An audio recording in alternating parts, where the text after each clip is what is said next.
भदौरिया बोलिए, अनुराग भदौरिया क्यों रोटियां सेक रहे हैं? इसके बाद आ रहा हूं तिवारी जी और प्रियंका कक्कड़। देखिए, आपने कहा कि भैया इंडिया को कौन बचाएगा। हमने बोला दद्दा, इंडिया को तो जनता बचाएगी। इंडिया को जनता बचाएगी, देश की जनता। परेशान तो देश की जनता है ना। चाहे किसान हो वो रोड पे है अपने अधिकार के लिए, चाहे सैनिक अग्निवीर हो वो रोड पे अपने अधिकार के लिए, चाहे वकील हो वो अधिकार के लिए अपने रोड पे हैं, शिक्षक भर्ती घोटाले को लेके वो रोड पे हैं अपने अधिकार के लिए, महिलाओं के अत्याचार बढ़ा है वो अपने अधिकार के लिए रोड पे हैं।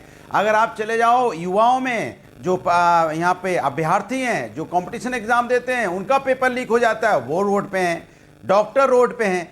आप बताइए कौन ऐसा वर्ग है जो रोड पे नहीं है अपने अधिकार के लिए? सब तो अपने अधिकार के लिए रोड पे हैं। और यही जनता अपने अधिकार को बचाने के लिए 2024 में जो भारतीय जनता पार्टी की तानाशाही सरकार है, जो देश के लोकतंत्र को खत्म करना चाहती है, जो देश के लोकतंत्र पे विश्वास नहीं रखती है, जो ये सरकार कहती है वो करती नहीं है। 150 सांसदों को पार्लियामेंट से निलंबित करके सरकार बिल पास करने वाली सरकार है ये सरकार क्या कहती है? दूसरों के दलों को तोड़ना और उनके दलों को अपने दलों में शामिल करना, उनके नेताओं को अपने दलों में शामिल करना। नेता तो आप शामिल कर लोगे, कोई बात नहीं, नेता शामिल करना बहुत आसान है, लेकिन जनता को कैसे अपने साथ जोड़ोगे?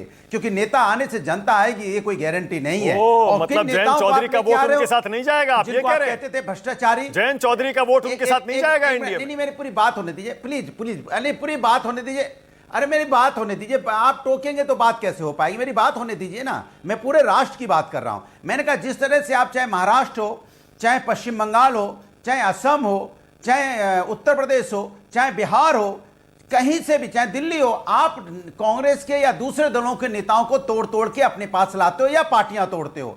कितनी पार्टियां आपने तोड़ दी?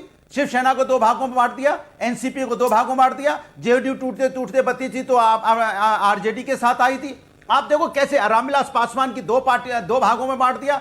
आप अगर नेता नहीं टूटता है तो पार्टियां तोड़ देते हो, नहीं तो आप नेता तोड़ के अपने पास ले आते हो। तो आपको देश के लोकतंत्र और लोकतांत्रिक सिस्टम पे विश्वास कहां है? आप हुक एंड क्रूक किसी तरह से सत्ता पाना चाहते हो, जनता से क्या लेना देना? आप हर चीज के लिए बीजेपी को जिम्मेदार ठहरा देते हैं अनुराग भदौरिया की बजाय जाते कर रहे हैं। मान लिया अजीत पवार को, ठीक है, बीजेपी ने तोड़ा, एनसीपी को, शिवसेना को बीजेपी ने तोड़ा, मैं चलिए मैंने मान लिया। अब नीतीश कुमार को भी बीजेपी ने तोड़ दिया, जयंत चौधरी को भी बीजेपी ने तोड़ दिया। क्या बात कर रहे हैं आप? बिल्कुल, क्यों नहीं, क्यों नहीं, क्यों नहीं, क्या क्यों नहीं बात कर रहे हैं? जिस नीतीश कुमार जी को ये लोग आप शब्दों और ममता बनर्जी को किसने तोड़ा? अरविंद केजरीवाल को किसने तोड़ा बताइए? बोला गया इसी डिबेट में, सुनिए ना। अरे मैं कह रहा हूं भारतीय जनता पार्टी का काम है तोड़ना। आपने किस तरह से चिराग पासवान की झोपड़ी में आग लगाई? किसने तोड़ा बताइए? उनको 2 दलों में बांट दिया। अरे ममता बनर्जी को किसने तोड़ा? अरविंद केजरीवाल को किसने तोड़ा बताइए? मैं कह रहा हूं नहीं, वहां पे शुभेंदु अधिकारी, सुनिए, शुभेंदु अधिकारी को कौन ले गया? शुभेंदु अधिकारी के भाई मैं दूसरी बात कर रहा हूं। गठबंधन कह रहे हैं आप, जनता जिताएगी, गठबंधन बचा क्या है बताइए ना? कौन से राज्य में गठबंधन है अनुराग? जो आप कहोगे वो बात कहूंगा, ये तो नहीं। जो गठबंधन बचा क्या है बताइए ना? जो आप सुनिए तो, एनसीपी को तोड़ा कि नहीं तोड़ा? 2 एनसीपी को 2 भाग में तोड़ा कि नहीं तोड़ा? बोलिए हाँ या ना। शिवसेना को 2 भाग में तोड़ा, बोलिए हाँ या ना। बोलिए चिराग पासवान की पार्टी को 2 भाग में तोड़ा। अब मुझे बताइए बंगाल में गठबंधन टूटा या नहीं? हाँ या ना? बोलिए पंजाब में टूटा या नहीं? हाँ या ना? बोलिए बिहार में टूटा या नहीं? हाँ या ना?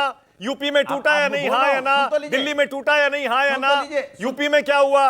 महाराष्ट्र में क्या हो रहा है बताइए? ना ना ना ना ना ना ना ना। कौन सा टूटा? क्या ममता जी ने कह दिया मैं इंडिया गठबंधन के साथ नहीं हूं, या केजरीवाल ने कह दिया मैं इंडिया गठबंधन के साथ नहीं हूं? ये आपके अपना प्रोपेगेंडा भारतीय जनता पार्टी बनाने की कोशिश करती है, क्योंकि ये मजबूत नेताओं का गठबंधन है प्रभु। ये कोई जी हजूरी वाला नहीं है। जी सरकार, जी सरकार, जी सरकार, अनुराग बात रखनी होती है, अपने काम सवाल करने वाला है सरकार, ये जवाब पूछते हैं।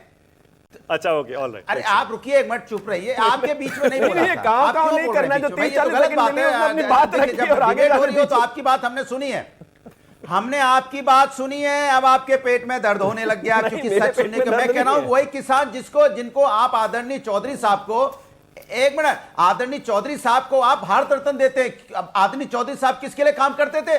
किसानों के लिए जीते थे, मरते थे, 24 घंटा किसानों के दर्द को समझते थे। आज किसानों को आप दर्द दे रहे हो। एक मिनट, दर्द आप किसानों को दे रहे हो। एक मिनट, जयंत चौधरी ने क्या कहा? अनुराग छोड़ रहे हो उन पे। जयंत चौधरी ने क्या कहा? उन्होंने कहा किसानों के लिए। प्रधानमंत्री मोदी में इस सरकार में उन्हें चौधरी चरण सिंह की झलक दिखाई देती है, और आप कह रहे हैं चौधरी चरण सिंह किसानों के हितैषी थे।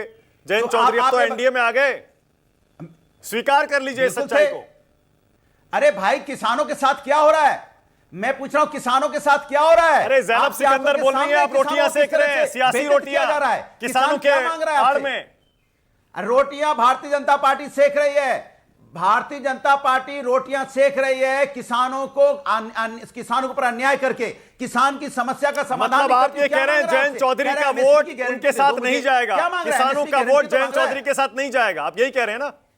एक किसान सरकार के खिलाफ वोट करेगा। सरकार ने किसानों के साथ अन्याय किया है। ओके